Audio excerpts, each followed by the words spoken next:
বন্ধুরা আজকে তোমাদের একটা অন্যরকম টপিক নিয়ে চলে এসেছি। আমার হাজবেন্ড না একটা অন্যদিকে প্রেম করছে আমার সাথে আর কি, ভালোভাবে কথাও বলে না, আবার ওই যে ঝগড়া অশান্তিটা আমাদের সংসারে হয়েই থাকে। কেন কী কারণে সেটা আমি তোমাদেরকে পরে বলছি, আগে জানিয়ে নিই। গুড মর্নিং বন্ধুরা, কেমন আছো তোমরা? আশা করছি সবাই ভালো আছো, যে যেখানে আছো সুস্থ আছো। আমি স্বপ্না, আমার একটা ছোট্ট পরিবারে তোমাদের সবাইকে ওয়েলকাম। এই দেখেছো দুটো লেগ পিস দুটো হাতে নিয়ে কিন্তু মনে হচ্ছে যে কখন খাবো। এদিকে স্কিন সমেত চিকেন নিয়ে এসছে আজকের আমাদের, কারণ আমি না স্কিন সমেত চিকেনটা খেতে ভীষণই ভালোবাসি। তোমরা কে কে ভালোবাসো অবশ্যই কিন্তু আমাকে জানিও। আর এই স্কিনগুলো আলাদা হলে একেবারে ভালোও লাগে না খেতে। আর আজকের দিনটা কিন্তু সানডে, আর সময়টা ভিডিওটি শুরু করেছিলাম ওই 9:30 থেকে আর কি হয় বলো তো, আমি তো এর আগের ব্লগে তোমাদেরকে বলেছিলাম যে শীত গ্রীষ্ম বর্ষা বলে একজন বাড়ির গৃহবধূর কখনোই হয় না একেবারে ভোরবেলা থেকে উঠে আর সেই রাত 12টা পর্যন্ত কিন্তু সমস্ত কাজগুলো টাইমের মধ্যে করতে হয়। আবার ওই যে শরীর খারাপ বললেও কিছু হয় না। তো যাই হোক, সেই টপিক নিয়েই চলে এসেছি। আজকে যেহেতু সানডে আর তোমাদের দাদাভাই যেহেতু কাজে যাবে না, বাড়িতে থাকবে, তারই জন্য আজকের ওই যে উঠছি বলে প্রায় 9:30 বেজে গেছে। 9:30টার সময় উঠে কী যে করব আর কী যে করব না সেটা ভাবতে পারছি না। তো তার জন্য ঝটপট করে, যেহেতু বাসি ঘরে বাসি বিছানায় খাওয়াটা অভ্যাস নেই, যেহেতু আমরা গৃহস্থ বাড়ির বউ, আবার সঙ্গে কিন্তু হিন্দু বাড়ির বউ, এই সমস্ত জিনিসগুলো আমরা কখনো করি না, যতই লেট হোক না কেন। তাই ঝটপট করে উঠে ওদিকে ঝাড় দিয়েছি, মুছেছি, ব্রাশ করেছি, তারপরে এই যে খাওয়া দাওয়া চা খেয়েছি।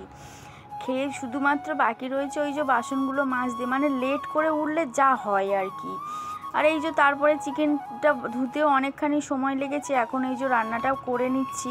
এরপরে গিয়ে অনেকখানি বাসন আছে মাজবো, তোমাদের সাথে কিন্তু সবটা শেয়ার করব। আর একটা কথা, তোমরা না বেবিদেরকে ছোট থেকে যেমন অভ্যাস করাবে তেমনভাবে কিন্তু ওরা বেড়ে উঠবো। আমি না একটা বাজে অভ্যাস করিয়ে ফেলেছি আমার সোনামাকে।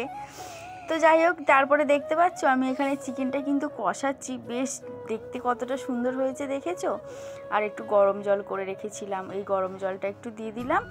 চলো এইবারে বাসনগুলোকে মেজে নিই, এদিকে ততক্ষণে হতে থাকবে। আর আমি ওদিকে কিন্তু এই যে বাসনগুলো দেখছো এগুলো কিন্তু আজকের আর কি। আর ওই যে ওইদিকে গামলায় 1 গামলা বাসন দেখছো, এগুলো ওই যে গতকালকের। তো যাই হোক, এখন সমস্ত বাসনগুলো একে একে মেজে নেব।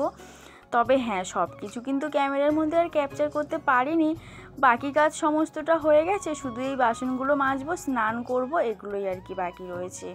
আর কাচাকুচিটা তোমাদের দাদাভাই একটু বেশিটা করে দেয়, আমি একটু অল্প করেই করি, তারই জন্য আর কি অনেকটা সেভ হয়। যদিও তোমাদের দাদাভাই খুবই ভালো মানুষ, তবু ওই যে মাঝে মাঝে খিটখিট করে, প্রত্যেকটা সংসারে কিন্তু হাঁড়ি কলসি থাকলে ঠোকাঠুকিটা লেগেই থাকে, সে আমার আর না। তারপরে দেখেছো সমস্ত বাসনপত্র মাজা হয়ে গেছে, এখন এই যে একে একে ধুয়ে নিয়ে এদিকে গামলার মধ্যে ভরে নিচ্ছি ছোটোগুলো।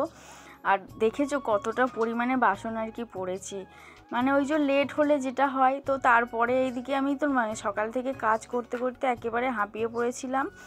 এখন তোমাদের দাদাভাই আর আমার সোনামা দুজনে মিলে পুজোটা করে নিচ্ছে, এরপরে লাঞ্চ করব। এখন প্রায় 2:45 মতো বাজতে চলেছে। হ্যাঁ, তোমাদের ওই যে কথাটা বলার, স্বামী স্ত্রীর মধ্যে বন্ডিংটা কেন আসে বলো তো, কি বলো তো, এই জিনিসগুলো বলতে হয়তো খারাপ লাগছে, তবুও তোমাদের একটাই রিকোয়েস্ট, তোমরা কিন্তু এই অবশ্যই ভিডিওটি দেখো, তাহলে তোমরা এই ভুলটা আর করবে না। যেহেতু আমাদের একটাই ঘর, একটু অসুবিধা তো হয়েই যায়। আর আমার সোনামাটাও একটু বড় হয়ে উঠছে, খুব তাড়াতাড়ি আমরা আরেকটা ঘরও করব, তাহলে আর প্রবলেমটা হবে না। তবে হ্যাঁ, ছোট থেকে না ওই যে অভ্যাস করাবে, যাতে আর কি এক সাইডে বাচ্চাদের রাখা যায়, এইটুকুই বলার ছিল। তোমরা এবার একটু বুঝে নিও। তারপর ওই যে সন্ধ্যাবেলা কিছুটা কাগজ করেছি, সোনামার ড্রয়িং করিয়েছি, তারপরে এই যে চলে এসেছি রুটি করতে, রাতের আর কি ডিনার। আর আজকে ভেবেছি রাতে সবাই রুটি খাবো আমরা, তার জন্য ওই যে 2বার করে বেলে কিন্তু রুটিটা ছেঁকেছি। রুটিটা আমি কিভাবে করি না তোমাদেরকে একদিন শেয়ার করব, কারণ এই রুটিটা আগামীকাল পর্যন্ত এতটাই নরম থাকবে যে কি বলবো আর। তো তোমাদের সাথে একদিন তো শেয়ার করবই, তোমরা কিন্তু অবশ্যই দেখো আমার ভিডিওগুলি। আর একটা ভিডিও করতে কিন্তু বেশ অনেকখানি সময় লাগে, ধৈর্য লাগে।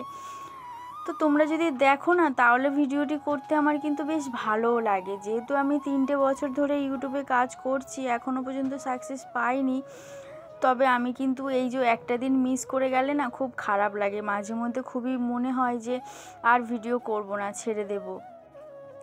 ওদিকে তোমাদের দাদাভাইও মাঝে মধ্যে একটু রাগারাগি করে যে তোমরা ভিডিও করে কখনো সাকসেস পাবে না, যেহেতু ওই যে দুজনের মধ্যে একটু দূরত্ব তো তৈরি হয়, তারই জন্য আর কি। তো ওদিকে রুটিটা করে সোনামাকে তো খেতে দিয়ে দিয়েছি, আর এখন এই যে গ্যাসের জায়গাটাও পরিষ্কার করে নেব। রাতে এই সমস্ত কাজগুলো করে রাখলে না সকালবেলা একটু সুবিধে হয় আর কি, উঠেই মাত্র আমি ঝট করে বাসি কাজটা সেরে রান্নাটা করে নিতে পারি, মানে এই সমস্ত কাজগুলো সেরে রাখতে হয়। এটা একজন গৃহবধূ নিজের কাজের সুবিধার জন্য করে থাকে, আর আমি তো আর একেবারে হাউস ওয়াইফ না, আমার তো ওদিকে বাইরের কাজও করতে হয়, তার জন্য কিন্তু করে থাকি। আবার আমি একেবারেও চাই না যে স্বামী স্ত্রীর মধ্যে একটা অন্যরকম বন্ডিং হোক, বা আমার স্বামী অন্য কারুর প্রেমে পড়ুক, বা আমাদের ছেড়ে চলে যাক, এই জিনিসগুলো কিন্তু একেবারে চাই না। তো যাই হোক, এই সমস্ত নিয়মগুলো মানলে অবশ্য কিন্তু এটা হয় না কখনো। তো এদিকে সোনামায়ের তো খাওয়া দাওয়া হয়ে গেছে, এখন ওই যে একটু নাইট ক্রিম মেখে নিই। চারিদিকে তোমাদের দাদাভাইয়ের রগর দেখেছো, ও একটু নাচানাচি করছিল, আজকের ওর মনটা বেশ ভালো রয়েছে। তো যাই হোক, রবিবার বাড়ি থাকলে সবাই আর কি একসাথে থাকলে বেশ মজা লাগে। আর এখানে দেখেছো আমি এই সাইডে শুই, আমার সোনামা এই মাঝে শোই, আর এইদিকে তোমাদের দাদাভাই শোয়। এই জিনিসটা যদি এটা বেবি যদি সাইডে শোয় তাহলে তো বেশ ভালোই হয়। তো যাই হোক, আজকে ভিডিওটি তোমাদের এইটুকু বলার ছিল, তোমরাও চেষ্টা করো বেবিদেরকে সাইডে রাখার আর দুজনে একসাথে থাকার, তাহলে কিন্তু মানে নিজের হাজব্যান্ড অন্য কোথাও যাবে না এবং সেটার ভালোবাসাটাও বজায় থাকবে। তো চলো বন্ধুরা, আজকের মতো এইটুকু ছিল, আবার দেখা হবে আগামীকাল। একটু পাশে থেকো তোমরা সবাই, কারণ তোমাদের ভালোবাসা ছাড়া আমি কিন্তু এগোতে পারবো না। খাওয়া দাওয়া হয়ে গেছে, দেখেছো মশারির চালটাল একেবারে ঘিরে দিয়েছি, ঠান্ডার সময় কিন্তু এভাবেই আমরা করে থাকি। আজকে ভিডিওটি কেমন লাগলো অবশ্যই কমেন্ট সেকশনে জানিও। সবাইকে টাটা, ভালো থেকো, সুস্থ থেকো, পাশে থেকো।